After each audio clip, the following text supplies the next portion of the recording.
Bueno, muy bien. Buenas tardes. ¿Cómo están? Hola, profe, buenas tardes. Buenas tardes, profesor, ¿cómo está? ¿Cómo han estado?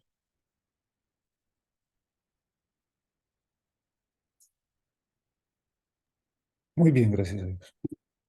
Hola, profe. Buenas noches. Bien, gracias a Dios. ¿Y tú? Bien, Mercedes. Gracias a Dios, bien. Alegre, profe.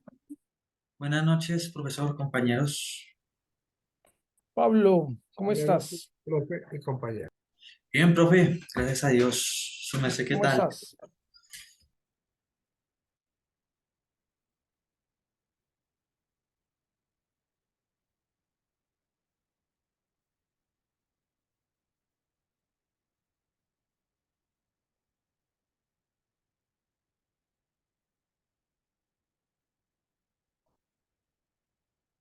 ¿Ustedes me escuchan bien o se escucha con una conexión inestable? En mi Buenas caso, noches. te escucho bien, profe. Buenas noches, profesor, compañeros. Dios les bendiga. Yo también escucho bien, profe. Ok, perfecto. Bueno, sin más, vamos a iniciar. Quiero proponerles que tengamos dos partes en esta sesión de la clase. La primera es que vamos a terminar la clase anterior que damos, no terminamos un tema y nos falta todavía también hablar un poquito del canon del Nuevo Testamento. Vamos a compartir de nuevo las diapositivas anteriores para culminar estas diapositivas y cerrar precisamente con toda esta línea de emisión-recepción en el Nuevo Testamento, ¿sí? Desde el acontecimiento hasta el texto, incluyendo texto como canon, y es allí donde vamos a hablar del canon. Y seguido explicaremos algunas bases para realizar nuestro parcial y nos meteremos de una con el parcial que tenemos para hoy. Según el cronograma, ustedes deben entregar el parcial el día de hoy y deben entregar el video el primer video, ¿verdad? También hasta las 11:59 de la noche. Bueno, pues vamos a iniciar. Voy a compartir la pantalla con ustedes. Permítanme un segundo. Está.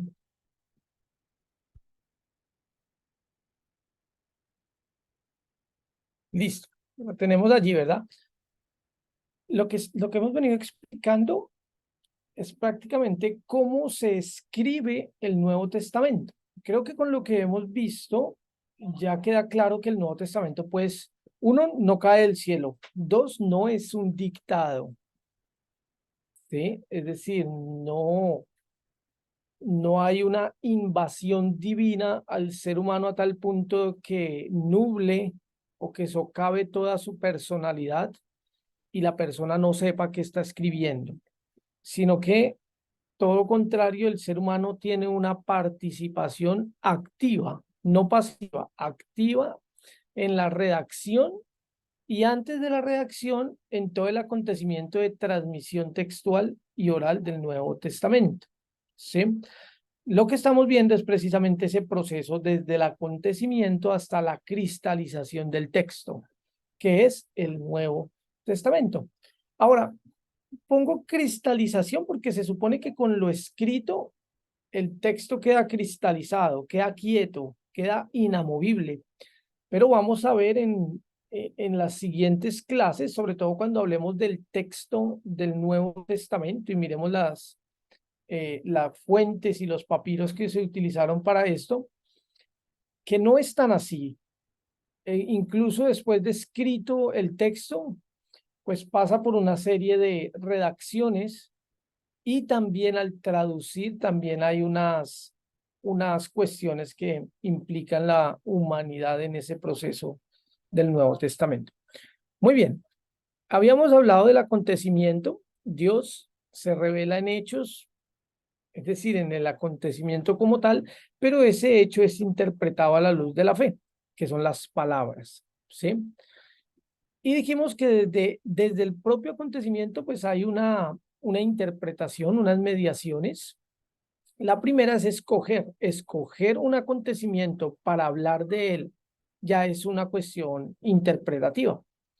¿Sí? Quien interpreta tiene un equipaje y ese equipaje lo condiciona para catalogar o interpretar el acontecimiento que está haciendo. ¿Sí?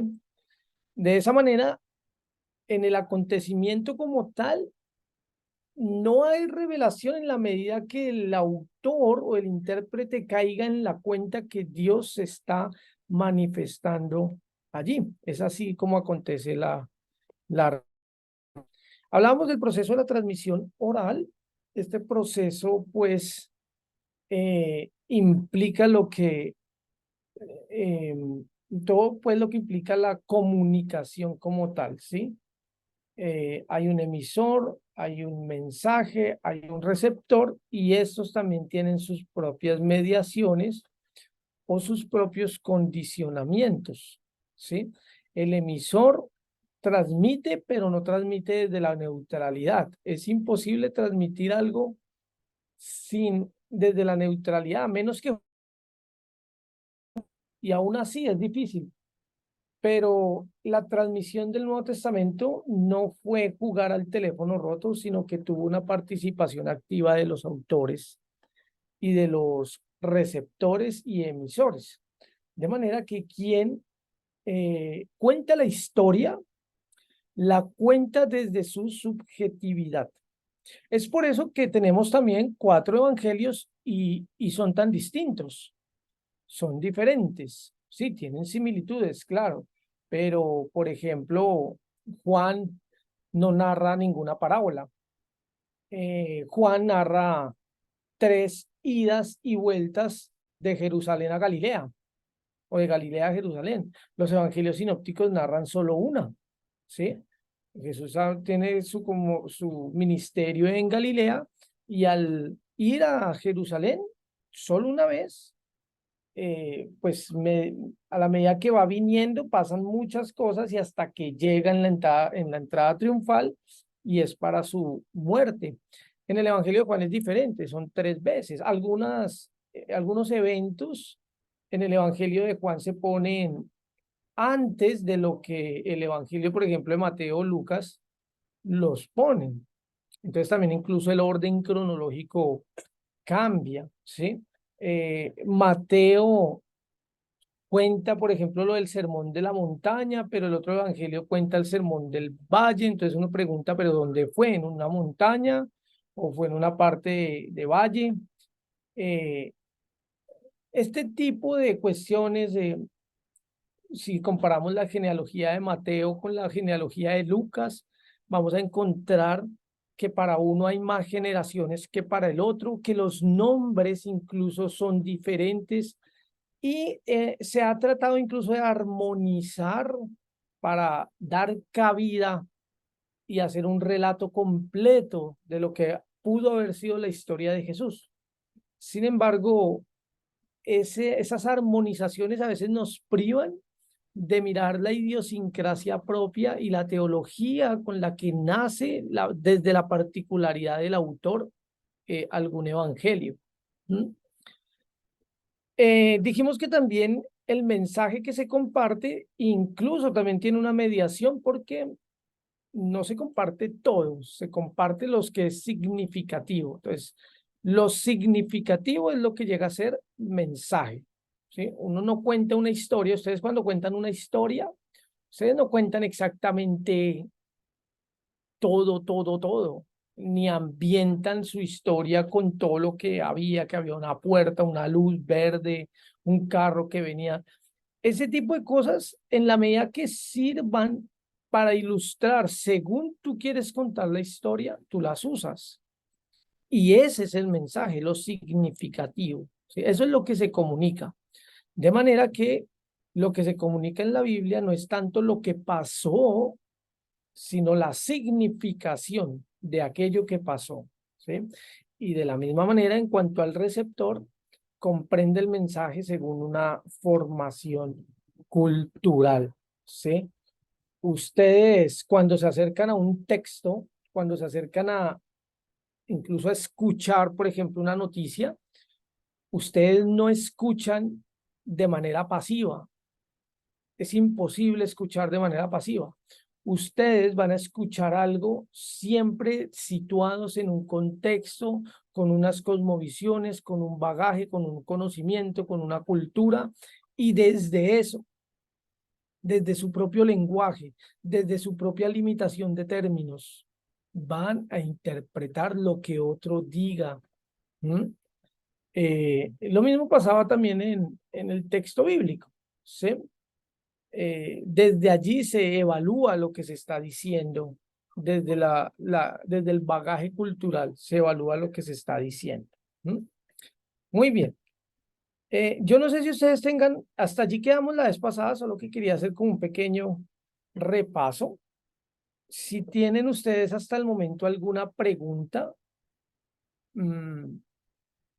o si no, seguimos, pero quería como mirar si hasta el momento tienen alguna inquietud con lo que hemos estado diciendo. Adriana, Buenas noches, profe. Sí, buenas gracias. Es que noches. no entendí muy bien lo de la significación. O sea, digamos, su merced dijo, no es tanto, no se narra tanto lo que aconteció, sino la significación. O sea, digamos, si yo quisiera contar en este momento una historia de esa manera, ¿cómo sería? Yo No, tengo creo que mala señal, estoy escuchando cortado, no sé si todos o solo soy yo, pero sé que la pregunta es en cuanto a Profe, la creo que solamente significación del eres tú mensaje. porque sí le escuchamos bien a Adriana. ¿Cómo? Creo que la señal es la tuya porque sí le escuchamos bien a Adriana. Ya, sí debe ser entonces, debo ser yo. Adriana, ¿podrías volverme a repetir la pregunta? Qué pena contigo. sí, profe, de pronto si me explicas otro poquito lo de la significación de los hechos, es que no me quedó muy claro. Ya, sí estoy escuchando entrecortado, pero creo que sí reafirmo de que se trata de la significación del mensaje, ¿verdad? Ok, Sí, ok. señor. Eh, Cuando hablamos de la significación, me refiero que, o nos referimos a que uno no transmite en un mensaje como toda la historia desde lo neutral, ¿sí? Sino que uno transmite lo que le pareció significativo para contar, ¿sí? Lo que realmente es importante, que yo percibo que es importante para compartir tal noticia, ¿sí? Eso pasa, por ejemplo, en los medios de comunicación. Los medios de comunicación no comunican un acontecimiento completo. Ellos obviamente van a seleccionar lo que para ellos es significativo y que ellos creen que es necesario comunicar para la nación o para alguien, ¿sí? Eh, Cuando alguien comunica, por ejemplo, la historia de Colombia, otro ejemplo, esas historias de Colombia, pues no se narran pues todo, sino que se narra lo que según el autor es importante para él, lo que es significativo contar, ¿sí?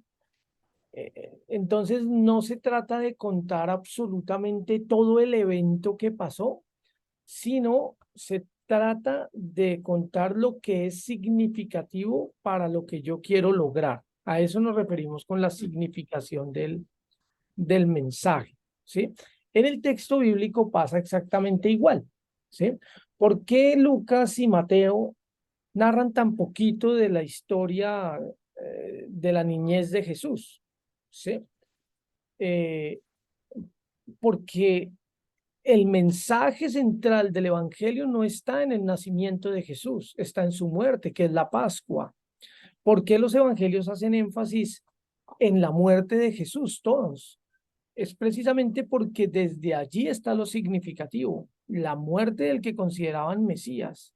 Allí está el mensaje significado, más que en otras áreas de la vida de Jesús. En la vida de Jesús tenemos muchos huecos. Entonces, la vida de Jesús no nos es contada en detalle en los evangelios. Los evangelios son relatos de lo que es significativo saber acerca de la vida de Jesús. En este caso, es lo que tenemos en los textos bíblicos. Sí. Bien. Gracias.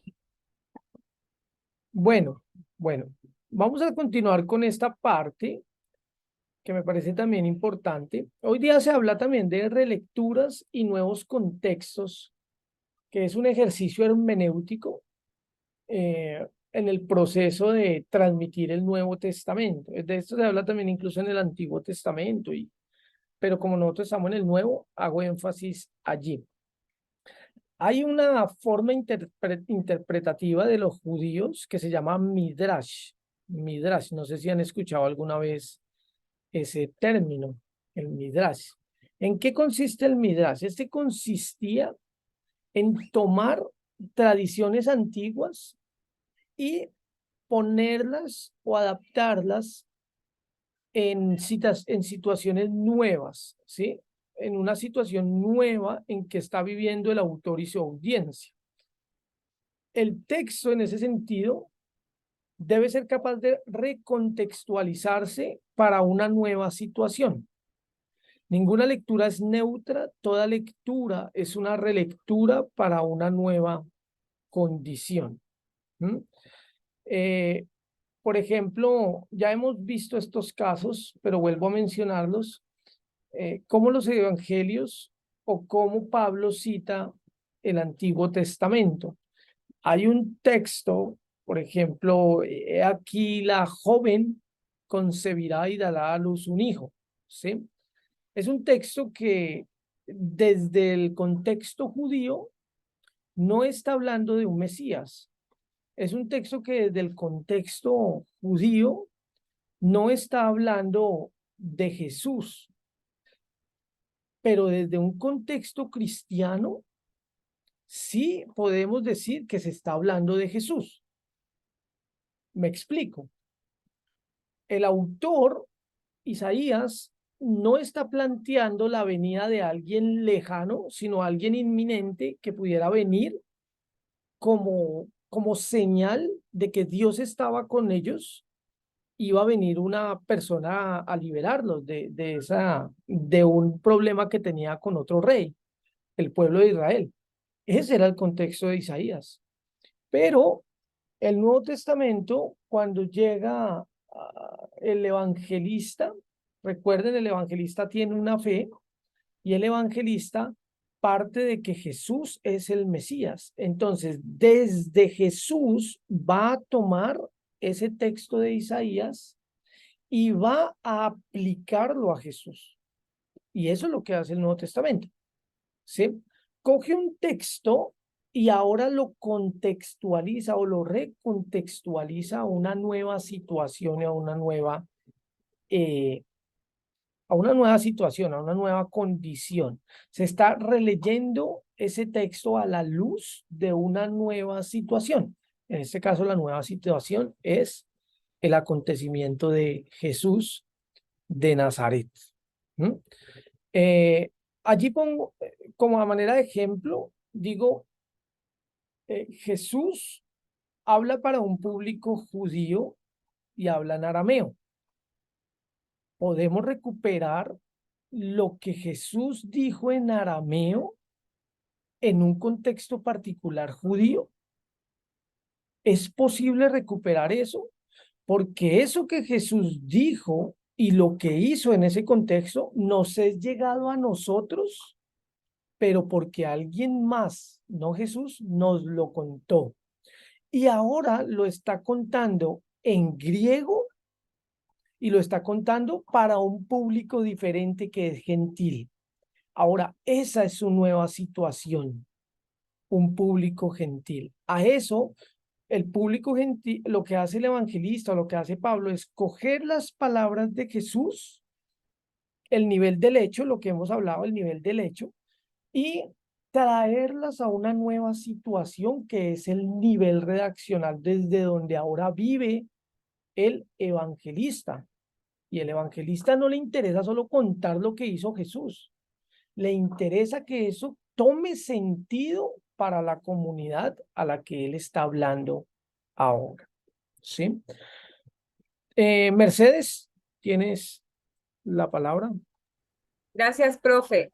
Bueno, teniendo en cuenta de pronto la autoridad de Jesús referida en los textos, te pregunto que si, de acuerdo con lo que he entendido, que el Midrash es realizado por maestros, ¿cierto? Y por las autoridades de pronto judías o por quienes tenían pues la autoridad para hablar, para enseñar. Entonces, te pregunto si este tipo de, este recurso fue utilizado por Jesús o por el autor de Lucas en Lucas 4. O sea, si es un ejemplo de eso. Lucas 4, ¿me puede- 4:18, cuando pues Jesús entra a la sinagoga y adapta pues Isaías 61 a su situación. cuando Jesús entra a la sinagoga, ¿y qué? Y adapta Isaías 61 a esa situación en específico. O sea, sería una adaptación, un midrash de lo que estamos Ok. hablando. ¿Es el texto cuando Jesús dice que hoy se ha cumplido esta palabra? Sí, profe. Ah, ok. Podríamos decir que efectivamente lo que Jesús está haciendo es releer el texto del Antiguo Testamento y ahora lo está aplicando a la luz de su persona, ¿sí?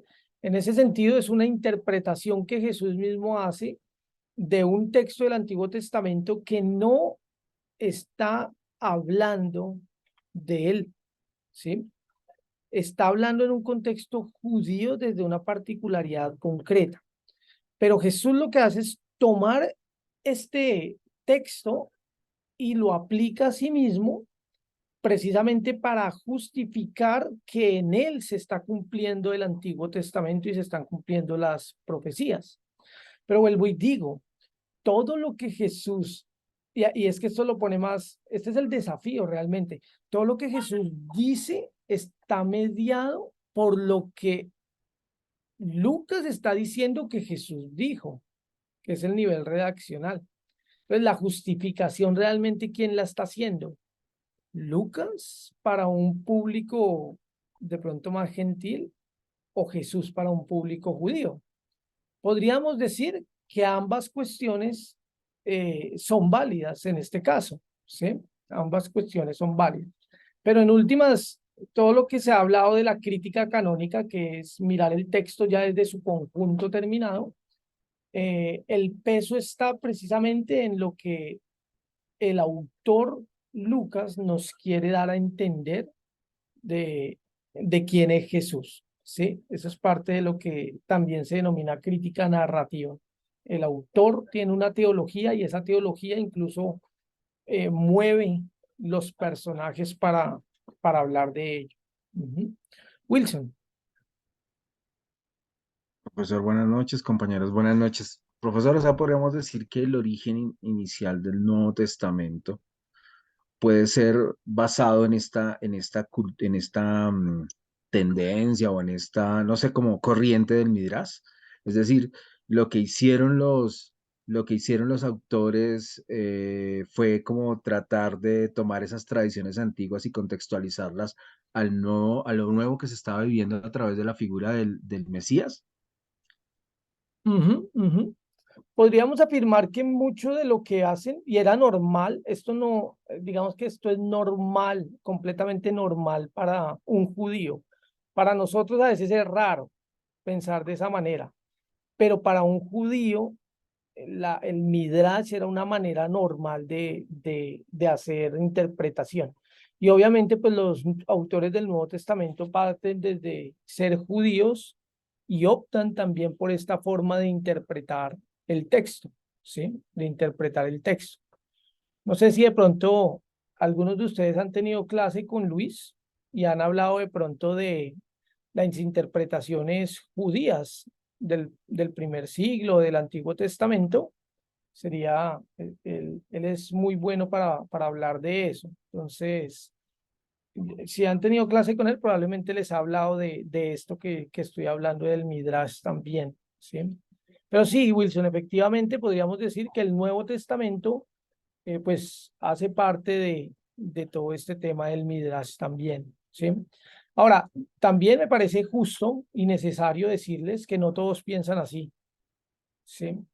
Hay autores, por ejemplo, tuve un profesor que es muy bueno en Medellín, se llama Theo Donner, y él ha escrito todo un libro de historia de la exégesis, historia de la exégesis, y él no está de acuerdo con estas posturas del Midrash. Dice él y otros autores, por ejemplo, como Donald Carson, también que lo estamos leyendo en algunos, o lo vamos a leer en algunos momentos, que lo que hace el autor del Nuevo Testamento no es una recontextualización, sino tomar un texto, pero ese texto lo trae con todo su contexto y lo trae al Nuevo Testamento, y realmente se piensa que el Nuevo Testamento está hablando exactamente de Jesús y eso. Entonces, eso es para que sepan que hay más posiciones, que hay otras formas de ver lo que yo estoy diciendo. Sin embargo, pienso que nuevamente desde el contexto judío se perciben unas particularidades concretas que lo que hace el Nuevo Testamento es, a la luz de la fe en Jesús, tratar de coger esos textos para recontextualizarlos y hacer una apología de quién es Jesús. En últimas, son documentos propagandísticos, son documentos de fe, son documentos evangelísticos que buscan es evangelizar, no buscan pues la rigurosidad de la historia como tal. ¿Mm? Pablo, y luego Lidia, y ya, y seguimos. Bueno, profesor, no, antes que nada, pues sobre esto muy interesante, ¿no? Precisamente cómo se dieron estas tradiciones. Siempre me llama la atención la diversidad. Ahora, pues quería hacer una pregunta, no sé si haya algún inconveniente en cuanto al tema de la crítica, ¿no? La crítica textual que tiene que ver precisamente con las variantes que medio se mencionó, ¿no? Ahorita. Y es lo siguiente, si bien la mayoría pues están de acuerdo en mencionar que en base a que los manuscritos más antiguos, y hay toda una clase de familias, ¿cierto?, de los manuscritos, y entre estos muchas veces, bueno, hay distintas variantes textuales, ¿cierto? Entonces, en ese sentido no se podría reconstruir el texto como tal. Ahora, mi pregunta es basada básicamente en su comentario acerca de un enfoque que también se da desde el ala conservadora de la familia 35, el texto bizantino. Por ejemplo, hay un autor que se llama Wilbur Pickering que destaca esto, que ¿Que se llama precisamente cómo, perdón? Que se está cortando. Wilbur Pickering, Ya. creo que se pronuncia así, no sé si lo habrá escuchado, profesor.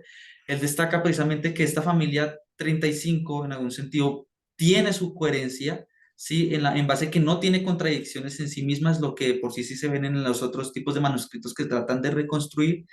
Y además, bueno, dice que concuerda con otros factores. Quisiera saber, digamos, su opinión al respecto. Sí, me Ya. parece muy interesante este punto. Entonces, eso, profesor, Sí, en concreto. gracias, Pablo. Pues realmente es otro tema. Si ves en el sílabus, en el cronograma, Ah, luego de estas clases, nosotros vamos a tener unas clases del texto del Nuevo Testamento y de crítica textual.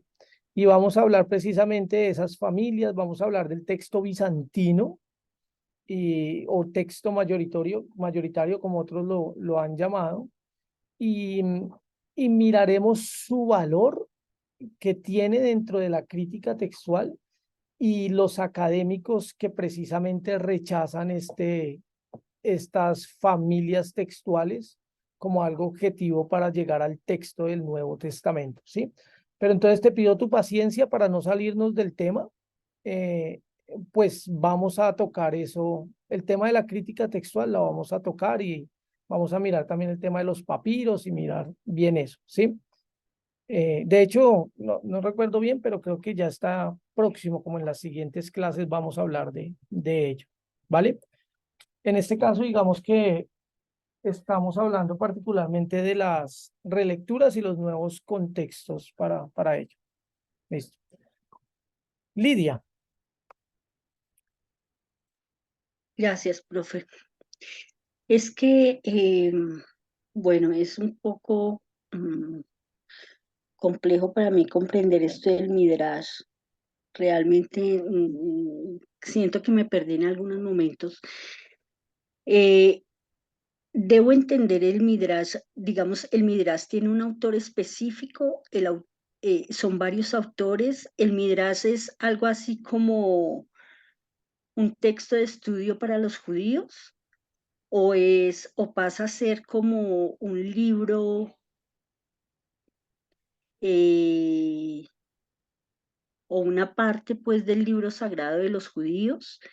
Eh, no comprendo muy bien, profe. Ya comprendí como qué es lo que contiene el Midrash, pero en sí el texto fue elaborado para hacer estudio de la Torá. Y si fue elaborado para hacer gracias por la estudio de la pregunta, Torá, Lidia. ¿tiene autor o autores? Dale, continúa, que pensé que habías terminado. No, profe, preguntaba si el Midrash es algo así como parte de un estudio de la Torá y si tiene autor o autores. Eh, Me cuesta un poco comprender acerca del Midrash, profe, gracias. Lidia, el Midrash como tal es un método interpretativo, ¿sí? El Midrash es un método exegético, un método interpretativo de los judíos, ¿sí? Que refiere a tomar un texto, una tradición antigua con un contexto particular y sacarla de allí para traerlo a un nuevo contexto. Voy a colocar un ejemplo, profe, a ver si yo logro No, comprenderlo. déjame de Bueno, pronto sí, qué pena. colocarte uno a ti. Ok. Por ejemplo, Juan en Apocalipsis va a hablar de unas bestias todas raras, con cabezas raras, con cachos, con cuernos.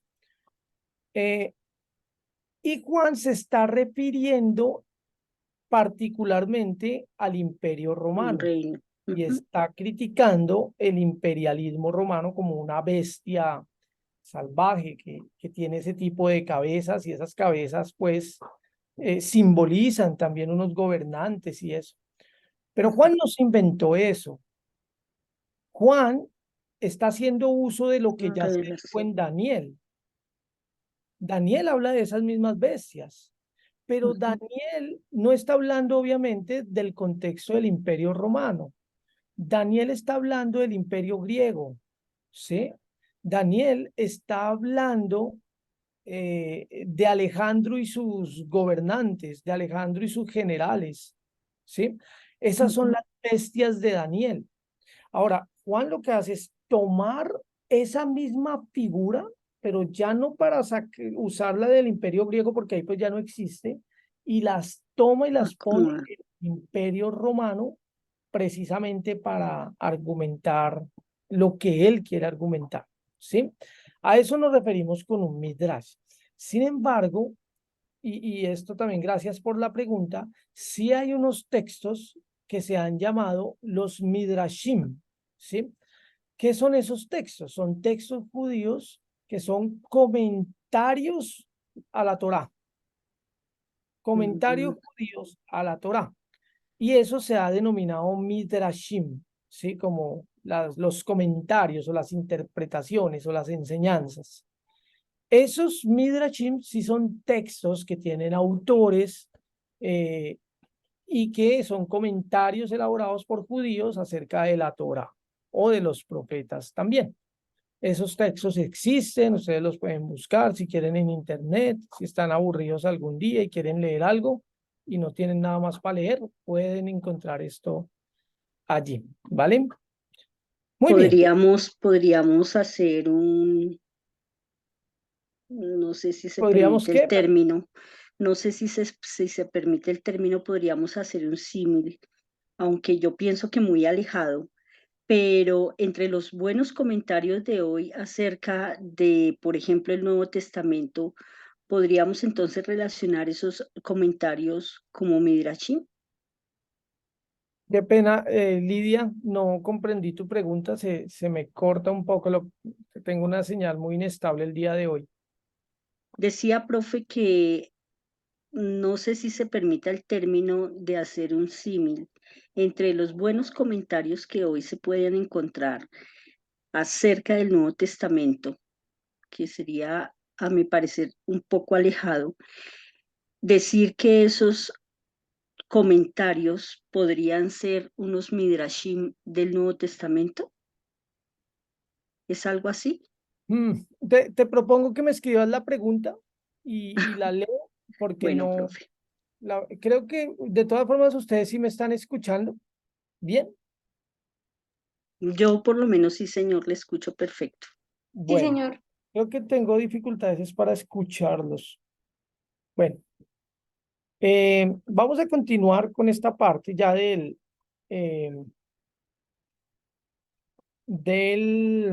bueno, estábamos hablando también de lo oral a lo escrito y decíamos que la escritura realmente es la cristalización de la tradición. Es decir, esa tradición oral llega hasta que se cristaliza, se concretiza en lo escrito, ¿sí? Algunas tradiciones orales pasan a ser escritas. ¿Y dónde están escritas? En primer lugar, en papiros. En segundo lugar, en pergaminos. El papiro es la hoja de la planta, el pergamino es la piel del animal. Eso depende según el presupuesto de quien copia los escritos, ¿sí? Ahora, de las tradiciones orales a las escritas, el autor final, recuerden, hay todo un proceso de transmisión, pero hay un autor final que toma a su disposición un conjunto de fuentes orales y fuentes escritas. Estas son tradiciones o dichos acerca de Jesús. Por ejemplo, esto es bíblico, esto está en Lucas 1, del 1 al 4, ustedes lo pueden leer. Lucas lo que hace es coger ciertas tradiciones orales, ciertas tradiciones escritas y armar su evangelio. Ahora, vuelvo y digo, todo esto implica una interpretación.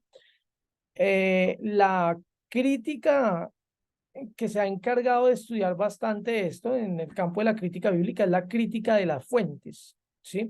En el libro que yo les recomendé de Crítica del Nuevo Testamento, una perspectiva evangélica de George Ladd, él habla de todas estas críticas. Si en algún momento las quieren tener en cuenta, es un libro también excelente para acercarse a una introducción de estos temas. Es mirar las fuentes que están detrás de lo que Lucas escribió, ¿sí? Cuando Lucas coge unas fuentes, Lucas investiga todo y deja unas fuentes por fuera y coge otras fuentes. Ese proceso de selección es una interpretación, porque Lucas no cogió todas las fuentes que cogió, porque hace una selección, porque Lucas no le interesan ciertos temas que a Mateo sí le interesaron, porque uno coge una fuente y otro coge otra fuente, porque si se supone que Lucas y Mateo usaron ambos el Evangelio de Marcos, ¿por qué en Lucas hay un texto que está en Marcos y probablemente Mateo no lo tiene? Entonces, este proceso de selección es lo que llamamos la crítica de las fuentes, las fuentes que están atrás de ese proceso. Ahora, el autor lo que hace es usar esas tradiciones orales y escritas para empezar a formar y forjar su evangelio, ¿sí? Luego llega una parte que es la composición. ¿Qué es la composición? Se hace un proceso y un ejercicio de compilar las fuentes y se ubican, esto es importante, se ubican según el propósito teológico del autor. Los autores de los evangelios no necesariamente tienen que poner en orden cronológico, aun cuando Lucas habla de que yo lo he puesto todo en orden, probablemente ese orden tiene una relación más con el orden primordial del Antiguo Testamento que pensar que lo pone de manera cronológica, porque vuelvo y digo, en Lucas hay unos relatos que no están en el mismo orden que Mateo o Marcos, entonces Lucas tiene la razón y Mateo y Marcos no. No, la cuestión aquí es pensar que se ubican las fuentes según el propósito teológico del autor. De hecho, lo primero que se escribe en las Biblias, según algunos académicos, eh, no son los relatos de la infancia de Jesús. Eso es lo último que se escribe.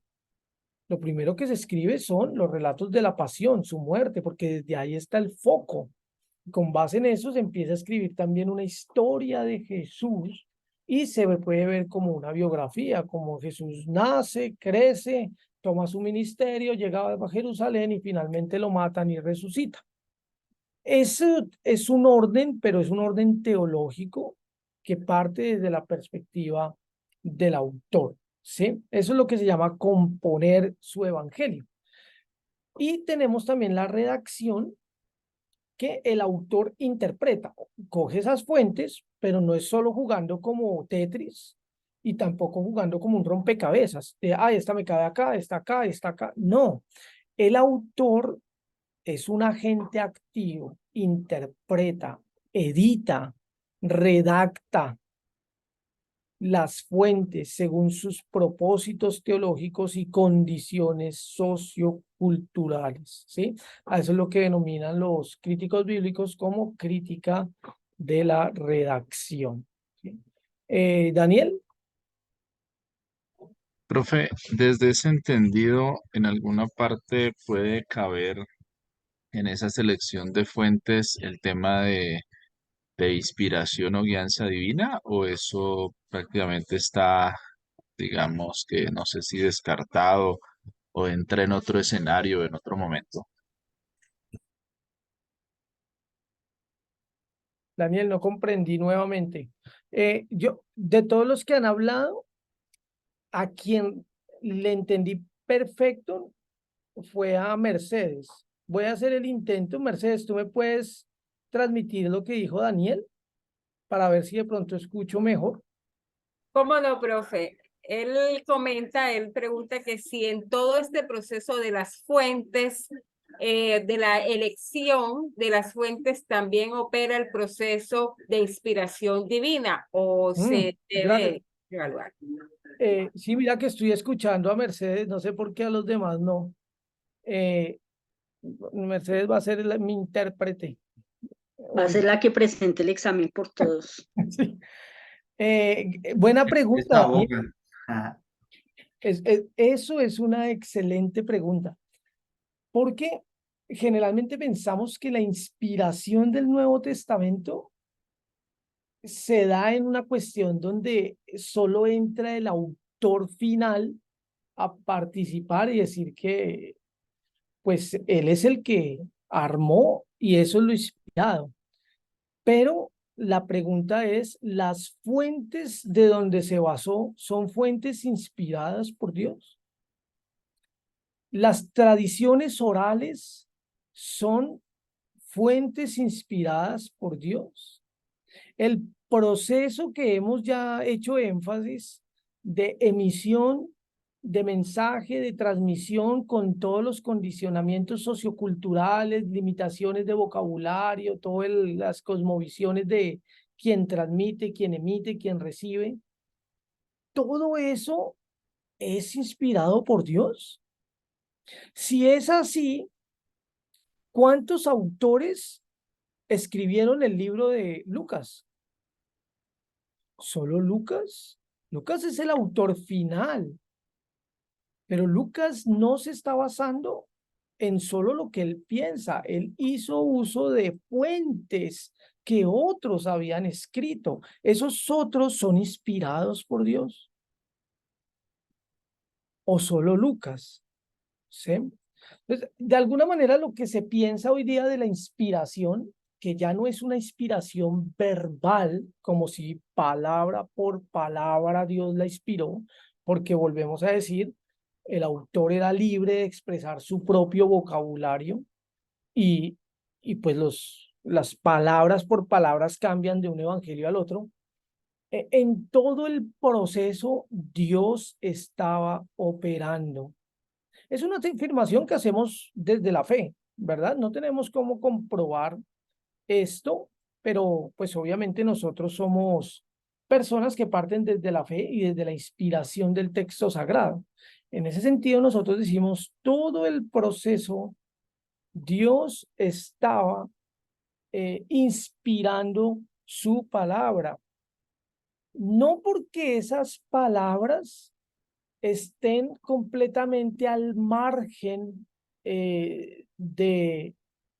como si Dios blindara todo el proceso a tal punto que no hay nada o que todo pudiera ser exactamente igual en todos los evangelios, porque volvemos a decir, son procesos diversos, sino que más bien en todo el proceso de mediaciones culturales de los autores bíblicos, en todo el proceso de los condicionamientos de lo que significa ser humano, Dios estaba hablando, Dios estaba inspirando su palabra, ¿sí? A través de los seres humanos.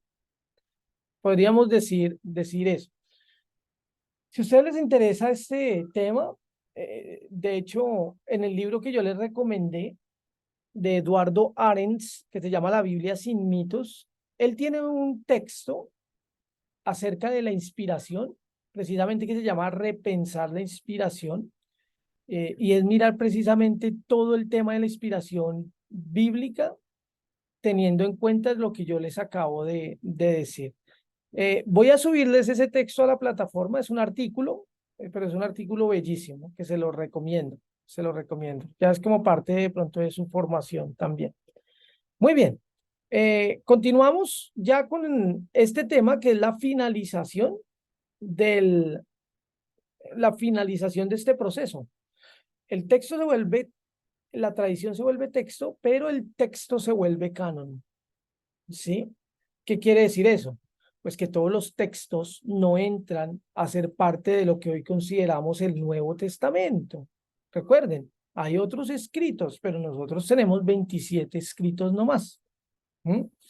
En ese orden de ideas, nosotros denominamos el canon del Nuevo Testamento como lista de libros, y aquí el orden es importante, no pongo primero inspirados por Dios, sino lista de libros reconocidos por la iglesia como documentos revelados por Dios. ¿Sí? Generalmente ustedes van a encontrar una definición del canon del Nuevo Testamento como lista de libros inspirados por Dios. Está bien esa definición, pero ¿quién me dice que son inspirados? Ah, Dios, ¿sí? ¿Dios te dijo que son inspirados? ¿O te llegó por tradición que esos 27 libros son inspirados? ¿Mm? Por eso es que decimos, ¿quiénes fueron los que dijeron que esos 27 libros son inspirados por Dios? Eso tuvo un proceso y eso fue la iglesia. La iglesia fue la que se encargó en reconocer que tales libros son documentos revelados por Dios y en tanto revelados, su carácter es inspiracional. Tienen revelación de Dios, son portadores de revelación, de inspiración de Dios. ¿Sí? Aquí tenemos pues una lista también como de un gráfico de cómo está dividido en cuanto a porcentaje el Nuevo Testamento. Y finalizamos con esta diapositiva, esta ya es la última, donde podemos decir el canon es una lista, pero es una lista avalada por un grupo específico, no por todos los grupos. Nunca ha habido algo como cristianismo. Siempre desde la recepción de Jesús hubo cristianismos, en plural, ¿sí? ¿Por qué? Porque la recepción del acontecimiento de Cristo fue muy diversa desde el principio. No todos pensaron igual. De la misma manera que hoy día no todos pensamos igual acerca de Jesús, ¿sí? Hay denominaciones. Eso siempre las ha habido. En el mismo Nuevo Testamento hay diferencias entre lo que piensa Pablo con Pedro, por ejemplo. Hay diferencias, ¿sí? Entonces, la formación del canon implicó una selección. Selecciono este libro, pero dejo por fuera otros. Ahí ya hay una interpretación. Seleccionar es interpretar, ¿sí? Y se interpreta obviamente o se selecciona de lo que la iglesia percibe que es la enseñanza ortodoxa de la iglesia. Pablo. Profe, sí, tengo una pregunta en cuanto a lo que hablamos de cristianismos, los distintos tipos de cristianismos, ¿no? No sé si profesor me escucha bien Sí, te o, estoy escuchando bien. bueno, cualquier cosa, aquí Mercedes aboga por mí.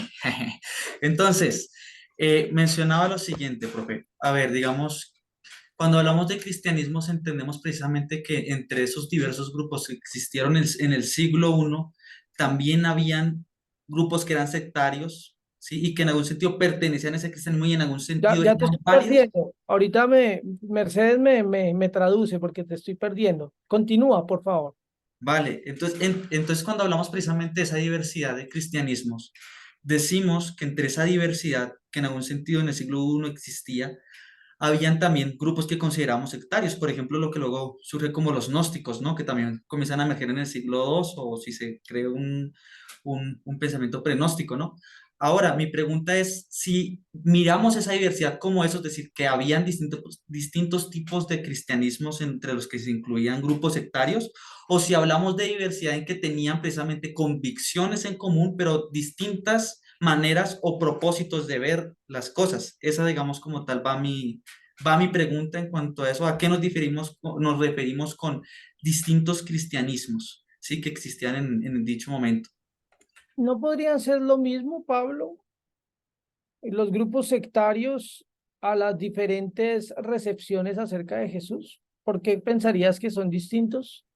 Profe, lo digo, digamos, por ejemplo, en base a lo que dice Piñero. Piñero argumenta que lo que sobrevivió fue el cristianismo más fuerte y de hecho él destaca que entre esos cristianismos habían varios grupos que no se conocen, pero que si existieran serían totalmente diferentes a la ortodoxia que tenemos. Es ahí mi pregunta en cuanto a eso, ¿sí? Si eso se puede considerar como cristianismos o si por el contrario, que creo que, por ejemplo, George Lass destaca, eh, tenían algo en común, pero también tenían sus diferentes de manera, matices de ver las cosas, pero en base a algo claro. ¿Sí? En ese sentido, digamos, va mi pregunta, ¿no? Mm. Creo que logré comprender. No necesitamos la interpretación de Mercedes, creo. Eh, desde el principio, la recepción de lo que significaba Jesús para las comunidades cristianas fueron muy diversas, ¿sí? Algunas de ellas fueron catalogadas como sectarias o después, más bien, como dice Piñero, fueron catalogadas como heréticas. La pregunta es, ¿quién las cataloga como heréticas? ¿Sí? Ah, eh, ¿quién las va a catalogar como heréticas? Pues alguien que no piensa como ellos, ¿sí? Pero esas comunidades heréticas también están catalogando a los otros como heréticos, ¿sí? Entonces, ¿quién es el vencedor? Y por eso Piñero y yo y Bart Ehrman van a hablar de cristianismos perdidos, es decir, los que perdieron, o cristianismos derrotados, los que fueron derrotados, porque en últimas hubo un cristianismo que fue el vencedor y los otros, pues los derrotaron, los quitaron. Y en ese orden de ideas, pues las decisiones tuvieron que ver mucho con con la política del momento, la política constantiniana, todo eso aportó mucho para decir, esto es lo correcto, lo demás es herético. Y si es herético, pues obviamente ya todo el mundo lo va a catalogar como herético. Pero obviamente esas comunidades no van a decir, sí, yo soy herético. Esas comunidades piensan que, o pensaban que estaban en lo correcto, ¿sí? En ese orden de ideas, esos grupos sectarios, esos grupos de recepción diferente de cerca de Jesús, pues eran grupos que no tuvieron el poder y no tuvieron el aparato político para poder preservarse como sí lo hizo el cristianismo que hoy día tenemos nosotros, ¿sí? Por ejemplo, allí en el tercer puntico que ustedes están viendo en la diapositiva, precisamente canonizar el Nuevo Testamento implicó limitar lo que se consideraba la norma de fe. Esto se hizo como respuesta a muchas otras propuestas gnósticas, como por ejemplo Marción. Marción, que era le decían el jerarca, como el príncipe de los herejes, ¿sí? Obviamente le decían así desde una perspectiva de fe distinta, porque él aceptó solamente unas pocas partes del Nuevo Testamento y prácticamente quitó muchísimo del Antiguo Testamento, y ese era el canon de Marción. El canon que nosotros hoy tenemos, de hecho, surge como respuesta también a Marción y a decir, uy, no podemos permitir que pase eso. Entonces catalogan a Marción como hereje y dicen, no, Marción, quítate, esto es, ¿sí? Esto obviamente no se hace con diversos criterios, pero todos los criterios no fueron los mismos en todas las partes ni en todo tiempo, ¿sí? Muy bien. Pues ustedes saben, no sé si lo han visto en algún momento en alguna materia también, que hay pues diferentes criterios para hablar de la selección pues del Nuevo Testamento, ¿sí? Por ejemplo, bueno, valga la pena decir primeramente que la canonización del Nuevo Testamento fue un proceso. Eso no fue que una persona dijera, no, son 27 y listo, todos lo aplaudieron y dijeron, listo, quedémonos con 27. Esto fue un proceso de siglos, y fue un proceso gradual. Y los criterios y los procesos que se usaron no siempre fueron los mismos y no siempre fueron los mismos en las diferentes comunidades. Pero uno podría como caracterizar algunos básicos. Por ejemplo, uno, la apostolicidad. ¿Qué significa? Que los escritos tuvieran relación directa con un apóstol. Eso era un criterio para seleccionar qué documento sí y qué documento no. Otro criterio era la ortodoxia. Esto precisamente se trataba de que el escrito estuviera en armonía con la ortodoxia de los primeros apóstoles, con la norma de fe, ¿sí? La norma de fe era la doctrina de los apóstoles, con la tradición más antigua y sagrada. Por otro lado, había otro criterio que era el uso en las comunidades en su adoración. Si muchas comunidades estaban usando el texto para adorar al Señor, esto también era otro criterio de que estaba funcionando. Otro factor era la recepción general, es decir, que todas las personas, si todas las iglesias aceptaban ese libro, pues si había una iglesia que decía no, esa iglesia terminaba aceptándolo por la mayoría, ¿sí? Eso le pasó, por ejemplo, a la iglesia de Roma con, creo que fue el texto de Santiago, ¿sí? Que todos lo aceptaban menos Roma, pero se hizo un consenso y Roma terminó aceptándolo porque pues todos lo aceptaban. Esos básicamente son como algunos criterios principales, sin embargo, no siempre fueron así y no todos los aceptaron. Los resultados no todos los aceptaron, al punto que, por ejemplo, la Iglesia Ortodoxa tiene otros libros que nosotros no tenemos, ¿sí? Por ejemplo, la Carta a Bernabé, el Pastor Hermas, como inspirados por Dios. Nosotros no los tenemos.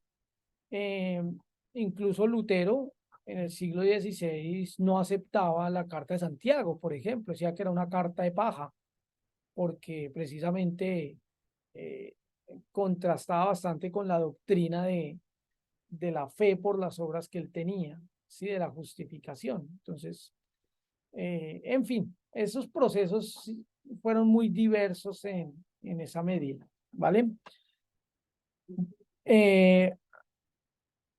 Daniel pregunta, ¿podríamos afirmar que la Biblia es el resultado de una transmisión oral que fue escrita e interpretada por un autor, yo diría que por muchos, y concertada en una elección, sí, que lleva a la formación del canon, sí, y es relevante para nosotros porque al acercarnos a ella, nosotros realizamos el mismo proceso que hizo el autor. Para nosotros la Biblia es la fuente y damos una interpretación de ella. Yo creo que sí, Daniel, realmente podríamos afirmar eso. Y en cuanto a si nosotros hacemos el mismo proceso, me parece que es así. Nosotros no nos acercamos a la Biblia desde una neutralidad, así digamos, somos fieles al texto y a la exégesis y a lo que quiso decir el autor. Nosotros hacemos intentos de acercarnos a través de modelos y métodos a lo que quiso decir el autor, pero meternos en la mente del autor es muy difícil porque ya no está con nosotros. Y la exégesis también es un proceso incluso interpretativo y toda nuestra interpretación va a estar mediada por lo que somos nosotros. Toda lectura que hagamos de la Biblia es una relectura que se hace desde un punto particular, ¿sí? Eso es así, ¿sí? Por eso, como dije la vez pasada, es que algunas personas leen la Biblia con sensibilidad, por ejemplo, social, porque esa es su formación, esos son sus intereses, y desde allí hacen imágenes de Dios. El Dios que lucha por los pobres, el Dios que tiene una predilección por los crucificados de la historia, por los desprotegidos, por los vulnerables. Pero esos discursos no están en la mente de un intérprete que probablemente su mayor o la mayor lucha que percibe que debería tener la iglesia es la lucha contra los homosexuales, es la lucha contra el aborto, es la lucha contra... Entonces, desde allí, desde esa cosmovisión, va a leer la Biblia y va a hacer énfasis precisamente en todo eso y va a leer a Dios desde esas perspectivas. Y, en fin, eso solo como por poner dos ejemplos de cómo podemos acercarnos a la Biblia, ¿sí? Bueno, muy bien. Adriana, y terminamos allí, porque ya unas especificaciones para el parcial y listo. Sí, profe, alguna vez alguien lo escuché diciendo que Dios era socialista y a otro diciendo que Dios era capitalista y tienen la misma Biblia. Mercedes, ¿me ayudas, por favor? Alguna vez escuché que algunos decían que Dios era capitalista y que otros decían que Dios era socialista. Y ahora se me fue Mercedes. Profe, lo repito, alguna vez escuché que decían que Dios, o que algunos decían que Dios era capitalista y otros decían que Dios era socialista. Ah, ok. Y Sí, tenían la sí, misma Biblia. Y tienen la misma interesante Biblia. eso. Pues Sí, que tenían la misma Biblia. Gracias, Pablo. De verdad. ya, pues en la Biblia obviamente no encontramos esos términos, pues porque son términos que surgen posteriormente, ¿no? Sería un anacronismo pensar que Dios es socialista o capitalista. Sin embargo, pues a lo que se denomina socialismo tiene unos intereses particulares y unas actitudes que se pueden ver de manera simultánea o de manera análoga con algunas actitudes que tenían los autores del texto bíblico. Pero pasa lo mismo con el capitalismo, ¿sí? Entonces, vuelvo y digo, quienes así afirman lo hacen desde unas presuposiciones que están muy marcadas, ¿sí? Ahora, algo a mí que me parece bonito de todo esto y que nos invita, por ejemplo, a pensarlo Gadamer, Paul Ricoeur, es que esos prejuicios no tenemos que negarlos. Sí, primero que es imposible quitarlos, pero ¿por qué los tenemos que negar? Lo que tenemos que ser honestos es de reconocerlos desde donde nosotros leemos, desde donde partimos nosotros y desde donde interpretamos, ¿sí? Eh, Frente a eso, yo digo, mis intereses son tales, tengo una sensibilidad por tales cosas, tengo una formación así, así, así, he sido criado y me he desarrollado en estos contextos y por lo tanto pienso de esta manera y eso me lleva a leer el texto de tal manera. Eso es más honesto que empezar a decir, es que la Biblia es esto, esto, esto y usted no tiene razón y eso. Leemos desde nuestros prejuicios también, ¿sí? Eso, bueno, es todo un tema de hermenéutica radical, de hermenéutica contemporánea, pero muy bien, muy bien. Bueno, hermanos, pues siendo así, vamos a dejar hasta allí esta parte. Ustedes me ayudan, perdón un momentico, esta clase termina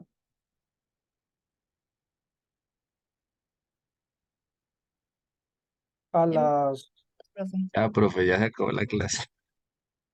7:50, profe. Ay, sí, yo me pasé ya mucho. Qué pena, les pido disculpas, yo me confundí y me pasé bastante. Solamente entonces para comentarles que en la plataforma ustedes pueden ingresar y allí está el parcial en actividades de aprendizaje.